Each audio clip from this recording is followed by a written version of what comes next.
the great George Steinbrenner. So, like Andy said, after losses, he'll come on and give you the kind of weird eye. And this is back when Bobby Mercer played. And I guess Bobby Mercer ended the game, ball went through his legs, kind of like Bill Buckner. He was pissed off. He comes in the old clubhouse, throws his glove. George comes in, night game. He's got his glasses on. He's got his white turtle. He's got his blue sports jacket. And he goes, Bobby Mercer, F you. And Bobby looks at him and he goes, no, George, F you. And George goes, I like this guy, and he walked out. So the point is, he did not like you to lay down. He liked true New Yorkers that were gritty and stood up for themselves. And Bobby was one of his favorites. Woo! The saying, pressure makes diamonds. And you guys are with that pressure. It makes a whole lot of them. Well, Spike, I know you've had some interactions also with the boss. And if so, how was he different as a public figure in the 70s when you were a fan as opposed to the man that you would like meet later on? I'm honored to be on the stage with you great guys. I mean, I didn't even know they told to come. I didn't know I was going to be on this panel, so thank you very much. I have a funny story about the boss. 1986 World Series, Yankees lose the first two. And I had just bought a dope starter jacket, black, it's fall. Starter jacket, black, the Yankees. Script, red. So I called them New Era. I said, I need a red Yankee hat. I know this Red Sox, they didn't make clothes, so anyway. So New Era says, Spike, by law, we cannot make a hat change the color of the hat. It's not on the field. 3-4 times, if I said, you have to call Mr. Steinbrenner. So I called Mr. Steinbrenner. He says, Spike, I'll call New Era. You can have a red hat. That, I wish had a, before that, you cannot, whatever they wore on the field, that, I should be a billionaire now. Every team has 20 million colors. But that was the first hat that was ever made that was not worn in the field, and we won the World Series too. The man had stand up right there. You stand up! Stand up! All right now. True story. Okay, so that's why my hat looks so fitted now with my red Yankee hat. Thank you. All right, I got a weird question. Hold on, and he ain't struggling financially. All right, I got a weird question, because it doesn't have to be about the World Series that you actually won.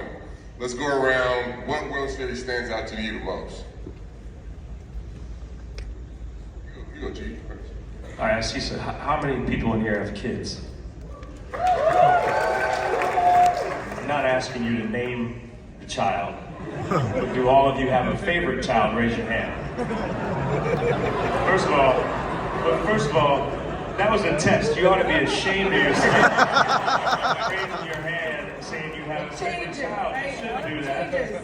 Yeah, so it's almost like you can't pick like which World Series is special. They're all special. 96 is the first one, you know what I mean? And then you get a chance to win a few more.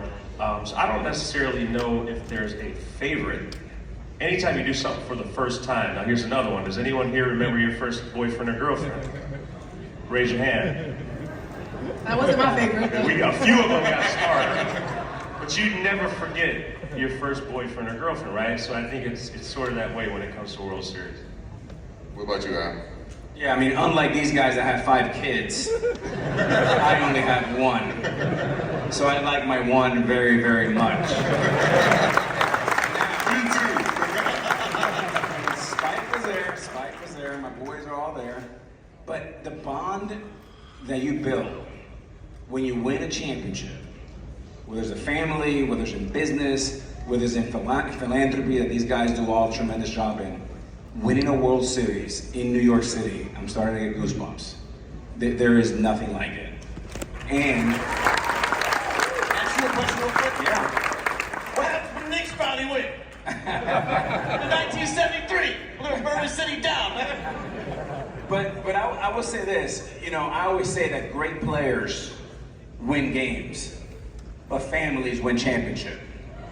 And what these guys did in the late 90s, specifically 1998 was the greatest team I've ever seen assembled. And these three guys had a big part of it. But in '09, we did have a family as well. And we were diverse in thought, we were from all over the world, but we all had one goal. And that goal was specifically even more important and more vital because of the catastrophe of 2004. So when you cut 5 years later, the appreciation and the magnitude and the gravity of that moment was incredible. But what I will say is, it was special because it was a 9-year hiatus from 2000, from the last title. But that '09 championship has become even more important because we never knew that it was going to go another 15 years without winning one. So 25 years, one title, that championship, you know, jumps a little bit for me. Yeah, it's like the guy said, they're all special. When you remember the teams that you won, the players, the family, it takes 25 players to win, you know, and be on the same page. So you remember, you know, the guys over there, obviously in '09 and you know, 2000 and '99. So that's what I remember the most. They're all are special. I would say for me, obviously the first one's special for the reasons kind of Derek was saying. But definitely for me, I would say the '09 is probably my favorite. I guess it's because you know, I was older when we won that. You know, my kids were older. I had 4 kids. You know, it was almost like it had been so long since we had won, you know, our last one in 2000, and we had been there so many times, and we got back, and so I just think the hunger for me was just so great, and wanted it so badly, and to be able to pull it off again and again, I want to say that we, in a sense, we were. You know, we felt like maybe the core was a little too old to be able to win another one, but then we brought C along and AJ, and we signed to share, and then of course the team that we had was just amazing. And so for me, I would say that one was extremely, you know, special for me. I think maybe just the time and place that I was in my life just kind of felt like it was, man, this is a cherry on top of the cake right here to be able to pull off another one that late. And for me, like being having a chance to join you guys in '09 was, I mean, and to see like the hunger you guys still wanted to win. You know what I mean? Like it was surreal to walk into that clubhouse and see Andy and Mo still running sprints or still running, you know, poles, and the way you guys worked. You know, it was. As soon as I walked in there, I was like, oh yeah, this is the team we're gonna win the World Series in '09. It was great. But Spike, what about you? What are some of your favorite moments from the World Series as a fan? Full commit, full confession. I grew up a Mets fan. We all make mistakes. We all make mistakes. You get smarter as you get older. Right. We all make Let me tell a story. Let's go. The Amazing Mets, 1969. There you go.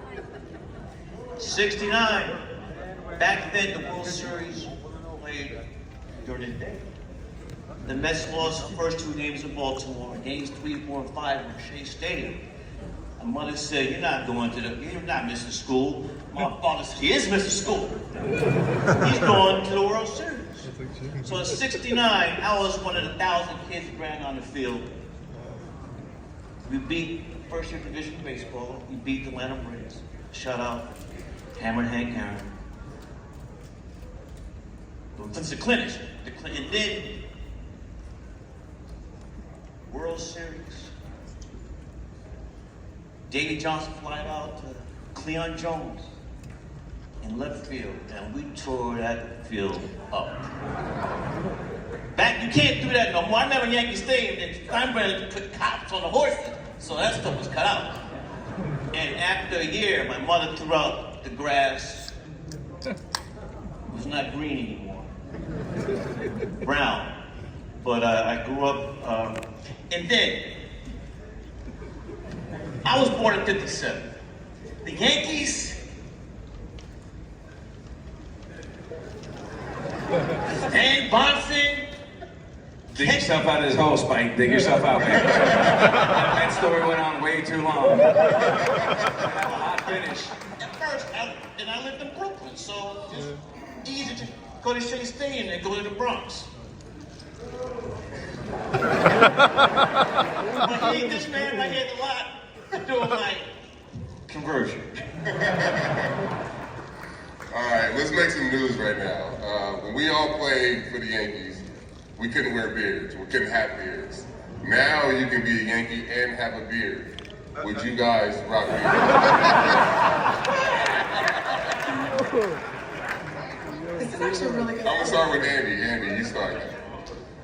Because you wore a beard, by the way, on the days that you pitched. I did, yeah. So I really didn't have a problem with it. I just, you know, I would usually shave right after I pitched, and then I would hope we didn't have a rain out or an off day, because if I had to get an extra day, it was bad, right? Like Joe Torre's like, hey, put $100 in my locker, you didn't shave, you know. I hated shaving. I did not like shaving, and I didn't want to be clean shaved going out there and taking the mound. I don't know. I don't know if that's weird or not, but I thought I would look like a wimp out there on the mound. You know? I would try to get a little facial hair going. So I understand the tradition behind it, stuff like that.